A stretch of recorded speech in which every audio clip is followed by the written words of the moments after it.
Newtown, a new game by GMT, a game in the Battles of the American Revolution system, which is a system that I played in the past in only one case though. I only played one game in this system. The game was Germantown, which I enjoyed very much. I enjoyed the system in general, which is definitely a light system, not too complex, yet it has several smart ways of capturing some of the specific aspects of warfare in the period of the American Revolutionary War. So, great stuff.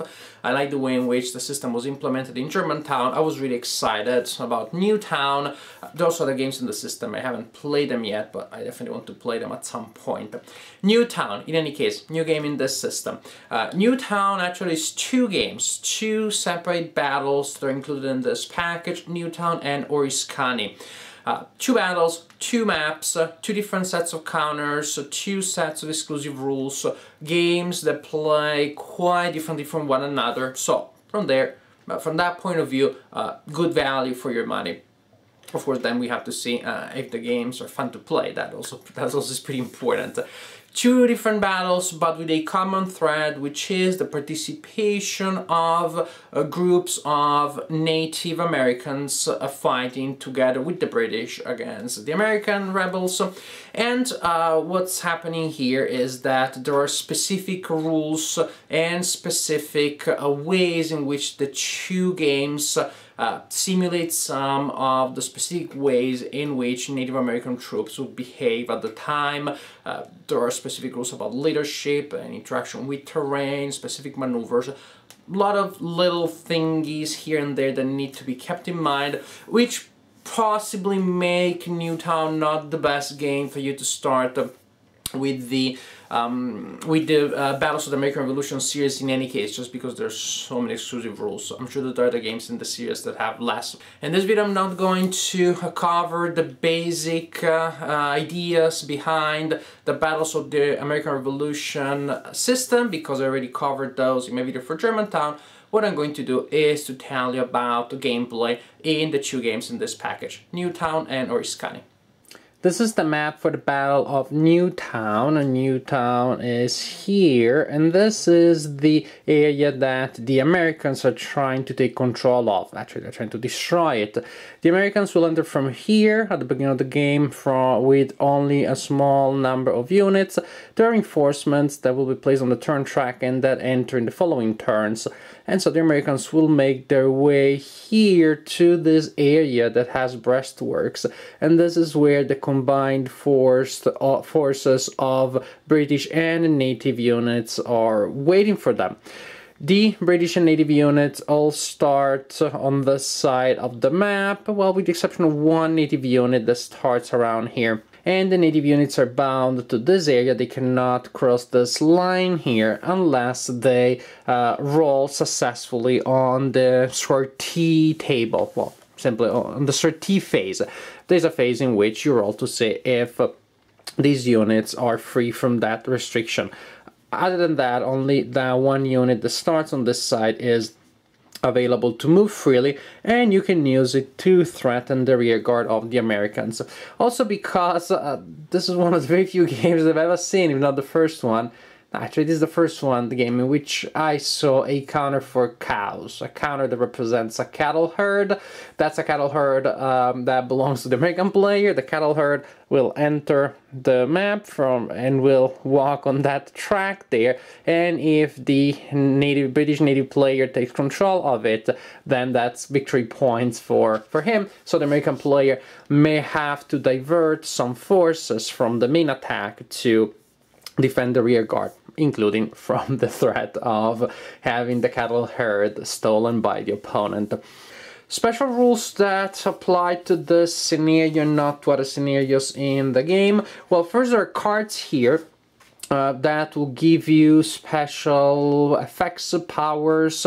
This is very much a card enhanced game, not card driven. You could play a full game without using a single card, but if you use those cards, which are called opportunity cards, of course there are advantages, and the number of cards that you get and how you get them depends on the two players. The two players have different conditions that they have to meet to get new cards.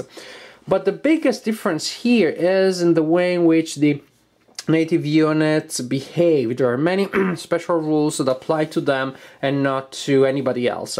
For example, before the game starts, you roll on that table up there, which is the pre-game enhancement table, and you will simply receive a benefit based on the result that you roll. Your units, some of your units may be more powerful than they would be otherwise. You may receive extra reinforcements. There are just several things that may happen. Also, independently from that, one unit of the native player will have honor. That's a marker that you place on a unit, and that marker gives that unit extra morale, a boost in morale, but then that unit has to be the lead unit in attacks. If you're honor, you can just sit in the back and relax and see other people and watch other people do the job. You have to do it, and of course if you don't perform well, then you lose honor, and then you roll on the table to reassign the honor at the end of the turn. And you see there, resolve DRMs, modifiers to the resolve roll. What was that resolve roll? Well, before I get there, I need to explain another thing. That is that the native forces lack coordination. You do not know exactly in what order they're going to activate. As the British native player, first you can activate any and all of your British units. Then you start drawing activation chits from a cup, and the chit will indicate the type of units that you get to move. Different groups of native warriors have belong to different groups, and you may not be able to activate them all because there's a combat marker here. When you draw the combat marker, then the movement phase is over. You will be able at the end of the turn to move the native units that had not moved before, but not everybody. Only those units that are not adjacent to enemy combat units can move, and they may not move adjacent to enemy units. So if you want to attack with somebody, you have to draw the right marker to move them adjacent to an opponent. Of course, if they already start adjacent to an opponent, then that's not a problem. Back to the resolve, the resolve check. The first time that an American artillery unit scores a hit against a native unit, you add a check resolve chit to the cup, and when that chit is then later drawn, you will have to roll a die to take a resolve check for any native unit which is within range and line of sight of artillery units of the opponent. The shock of the first hits from artillery is such that from that moment on, the natives tend to lose resolve if they are too close to enemy artillery. So you take into account the modifiers that are mentioned there, you roll a die, and if you lose resolve, of course, there are bad effects that you will have to face. The first time that a combat unit, a native combat unit, fails a resolve check, then you add a second check resolve marker to the cup. Here you see the map and the setup for the Battle of Oriskany. As you can see, the map pretty much is constructed around this road here that leads from the entry point of the relief column, and I will tell you later about that, to the area of Fort Stanwix, which is surrounded by British units. As you can see in this detail here, this is the big problem. This is the situation here for the Americans, that there is a large group of British and native units ready to attack the fort. And the column that you saw earlier, and that I will show you better later in the video, is trying to bring some relief to the situation. Here, the American player will win an immediate victory if he manages to take control of the hex there, which may not be all that easy because there's a big stack of British units there, and of course the British player is trying to take control of the fort. There are special units here. For example, there is a special unit attached to British artillery there, which enhances the power of that that unit. The guns of Fort Stanwix can be used as a single unit, or they can be split in two smaller units. They're just things of that type. But the biggest event here is going to be related to the column. The relief column that has special rules and some special units, for example, some militia units that have special restrictions. There is a wagon that the American player really needs to defend because the opponent is going to try to loot that. And also the wagon can be used in one or two configurations, one, the one that you see there, and another one that is represented on the back on the counter that offers better defensive advantages. Now this column is traveling and they're just strolling all happy. They do not know what's gonna happen next, but you have historical foresight, so you know that these units are going to be ambushed by the British. The American player can move the relief column in one of two types of movement before the ambush happens. One is the relief column movement, and when that is used, the column travels faster by 6 hexes per turn. Each unit travels by 6 hexes, but then when the ambush happens, the column receives a penalty, or quite the other way around. The ambushing units receive an advantage, or you can use regular movement. The units travel simply up to their movement allowance, which is less than 6 for most units. But in that case, but by traveling that way, the American player denies the advantage of the ambushing units. They do not receive a bonus, but on the other hand, the American player loses a point of army morale per turn. So there's a penalty if you want to do that. Before the game starts, the British player has to choose where the ambush is going to take place. Historically, the ambush took place here, and there is a symbol on the map to represent that. So you can choose to have your ambush there. Otherwise, you can have it in another area of the road. There is ideally divided in segments, in zones. Before the game starts, the British player chooses where the ambush will take place, chooses the zone and the hex, and then when the American player moves into that area, American movement is interrupted, the ambush takes place, and then the British player rolls on the ambush success table, and as you can see, different results may happen depending on the zone in which that happens. Zone 1 is far from Fort Stanwix, and Zone 4 is the closest to Fort Stanwix, so the one that is more far ahead along the road. The more the British player waits, that is, the more time the Americans spend on the road, the more time the British have to prepare, then the better the chances are the ambush will be successful and that the British player will have a particularly powerful attack.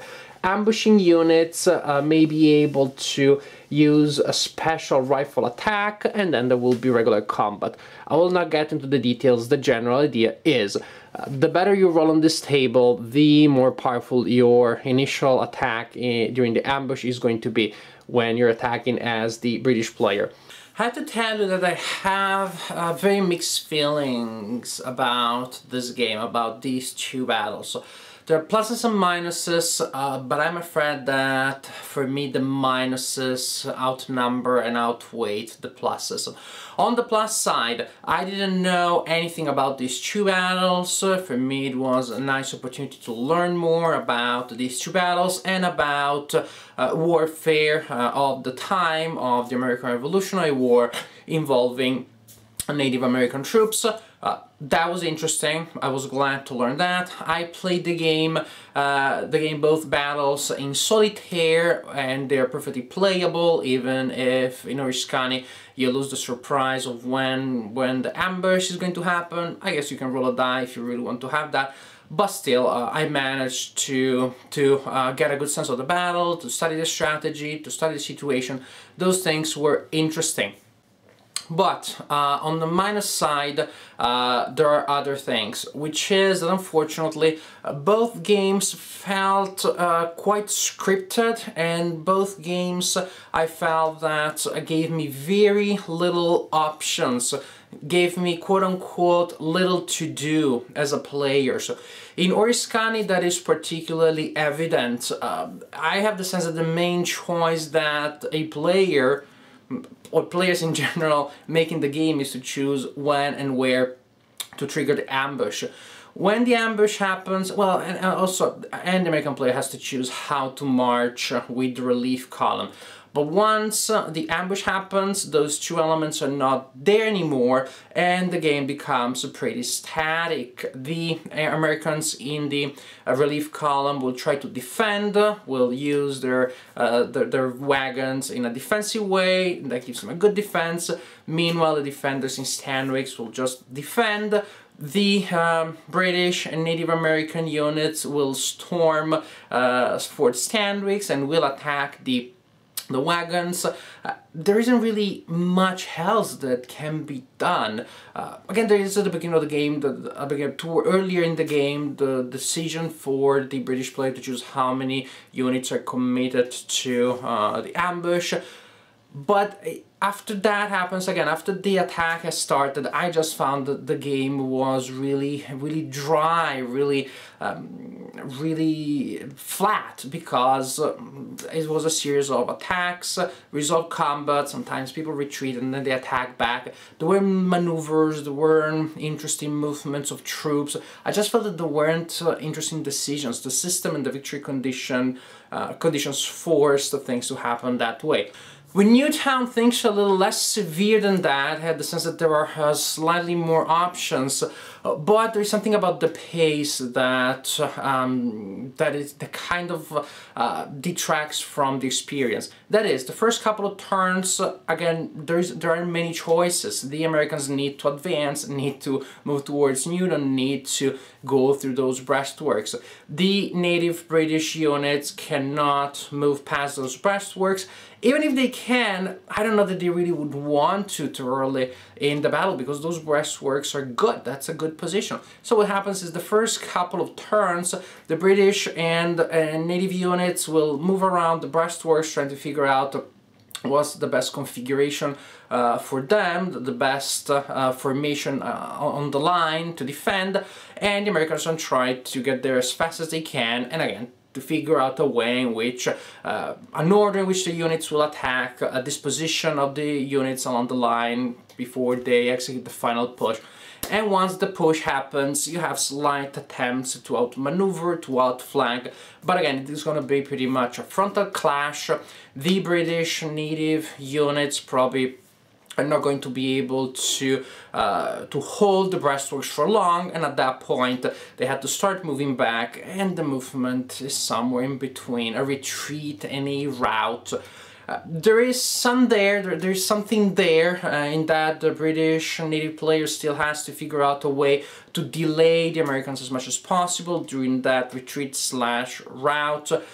Because of this, the game is more interesting than Oriscani, but not all that much. Still, I feel that there's a long preparation, a turn or two of intense action, and again, then the action devolves in what feels pretty much like dealing with the consequences of the main battle, which lasted really little in the architecture of the game. As before, playing this battle gave me a great historical feel. I understood the situation, I learned it, I memorized it, I will be able to talk about it in the future, but it wasn't all that exciting to play. So, these are games that have, I believe, historical potential, maybe didactical potential more than they have in terms of gameplay. At least I found them a little too dry and gameplay-wise flat for my taste. I learned a lot. I didn't find them to be very exciting as games.